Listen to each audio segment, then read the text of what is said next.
Hi ladies, welcome back to my channel. My name is Kaka Amano and I'm an etiquette and lifestyle educator.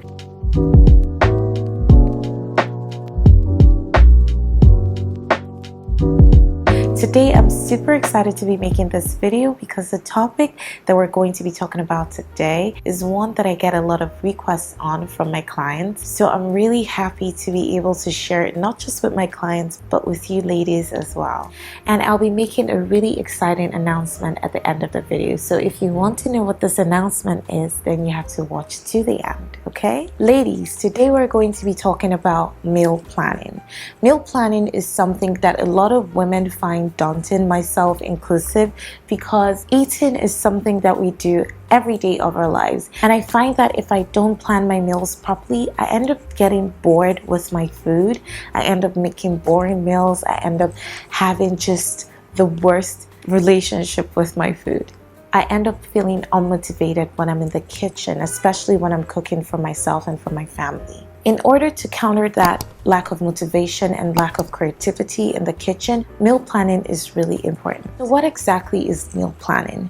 Meal planning, just like the name suggests, is planning your meals. This means that before you actually step into the kitchen to cook anything, you would have priorly made a plan of what you're going to execute in that kitchen. So it's kind of like looking at it like a business, right? The business of meal planning. Just like there are business plans, there are meal plans, okay? Basically, meal planning is having a blueprint of your meals for an entire day or an entire week or an entire month, if you will. It is a plan that is not too rigid. If it's too rigid, then you would get tired of it and you would actually get bored. But it should be relaxed enough to allow you to adapt to situations that may arise. When you plan your meals, you find that you're better able to have nicer meals. You don't have to wait till you actually go out or visit people to eat things that you don't get to eat often. It also helps you to save money and save time in the kitchen, and it also helps you to rotate your meals better so that you're not always eating the same things. In coaching my clients, I found that a lot of them lean towards having roosters, but I'm going to give you a pro tip. It is better to have a menu than to actually have a rooster. What is a rooster? A rooster is like a little calendar that has meals assigned to different days of the week. Now, what you find in that type of meal planning practice is that people tend to eat the same meals on a particular day for every week of every month of every year. And I know this because growing up, we tried using a rooster and I hated it. A lot of us actually hated it because you can always predict what is going to be eaten at home that day. And that just takes the fun out of the meals for you, okay?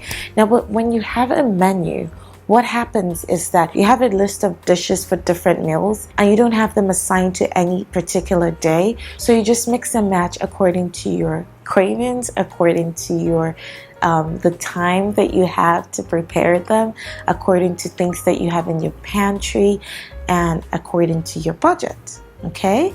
So it's a bit more flexible than a rooster. I advise that you skip making roosters and start using menus. Okay, now how exactly do you plan a meal? What do you need to plan a meal?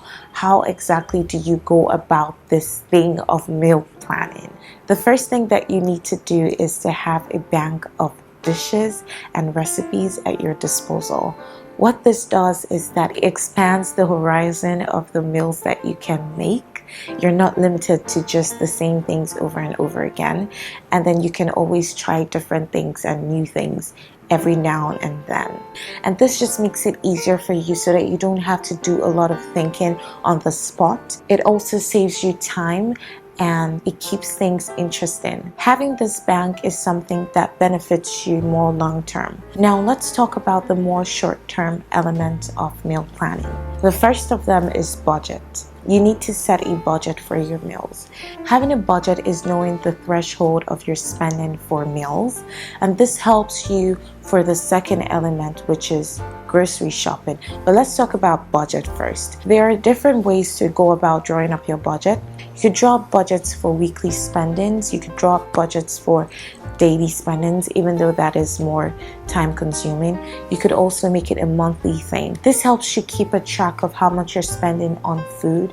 It also helps you shift and align things better if you notice like there's a spike in certain ingredients according to seasons. For instance, if it's a season when there's a boom in something like, I don't know, tomatoes, then you can reduce how much you're allocating to tomatoes and shift it to something else that is more expensive in that season, okay?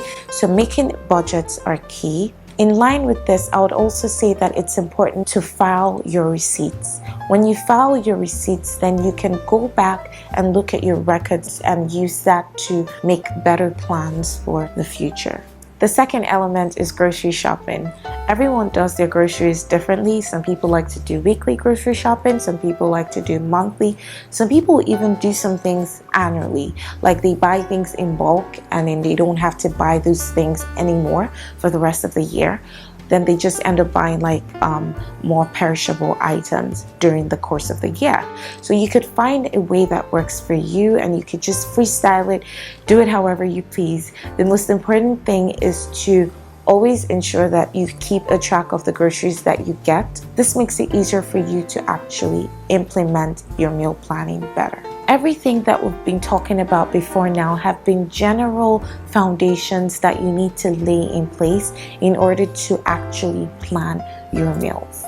When it comes to planning your meals themselves, this involves planning the particular meals that you're going to eat for the particular days that you're going to eat them. The first element of meal planning is choosing your courses. How many courses are you going to serve for that particular meal? Now, a lot of you might think, Kaka, you've come again. Oh, how many courses? I mean, I'm just trying to feed myself and my family. What do you mean by how many courses? Well, as someone who's trying to imbibe elegant living and infuse a bit of savoir-faire in their everyday lives, it's nice to try to make things a bit interesting in your home. Try to serve more than one course in a meal some days of the week. You can choose Sundays. Think of it as giving yourself and your family a treat once in a while, okay?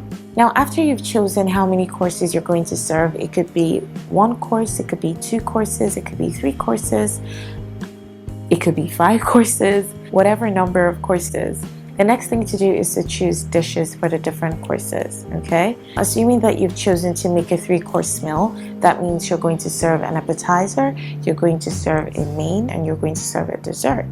Now, in choosing the dishes that you're going to serve for these courses, you have to keep in mind that each of them must marry well together. You cannot serve a continental appetizer, serve a traditional main, and serve a very sweet dessert, right? It just doesn't tally well. To help ensure that all your courses go well together, it's good to go with a theme. For example, you can decide to serve an Oriental meal, or you can decide to serve a continental meal, or you could decide to serve a traditional meal. So that means that all the courses for that meal would be traditional or will be continental, okay?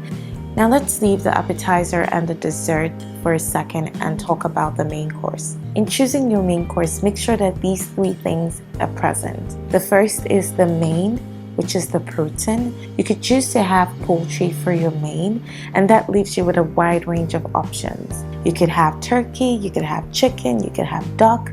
The list is almost endless, okay? So after you've narrowed down your main, the next thing to think about is what your side would be. The side is usually your carbohydrate. So you could have rice, you could have yams, you could have potatoes, whatever you choose.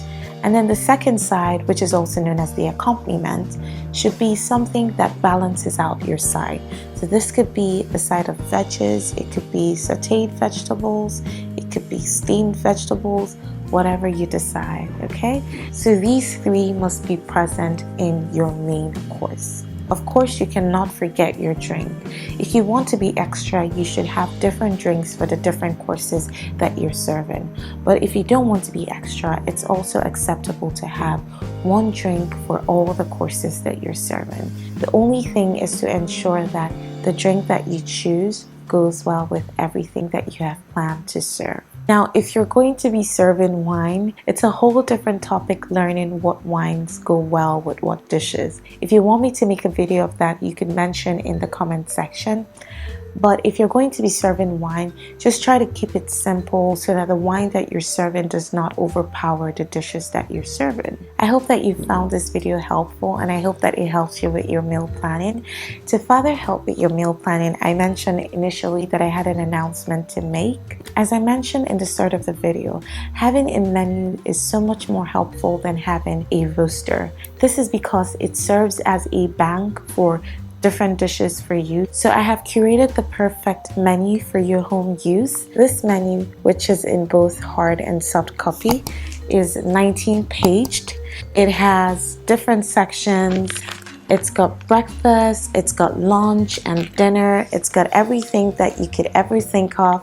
So if you're interested in purchasing this menu, there will be a link in the description box of this video, and you can just click that link and it will take you straight to my website to place your order. Now, for those of you who have watched this video, I will not leave you high and dry, my loves. You could use this discount code up here to get 5% off your purchase. Thank you so much for watching to the end. Don't forget to like this video and subscribe to my channel, and I'll see you guys in my next video. Bye!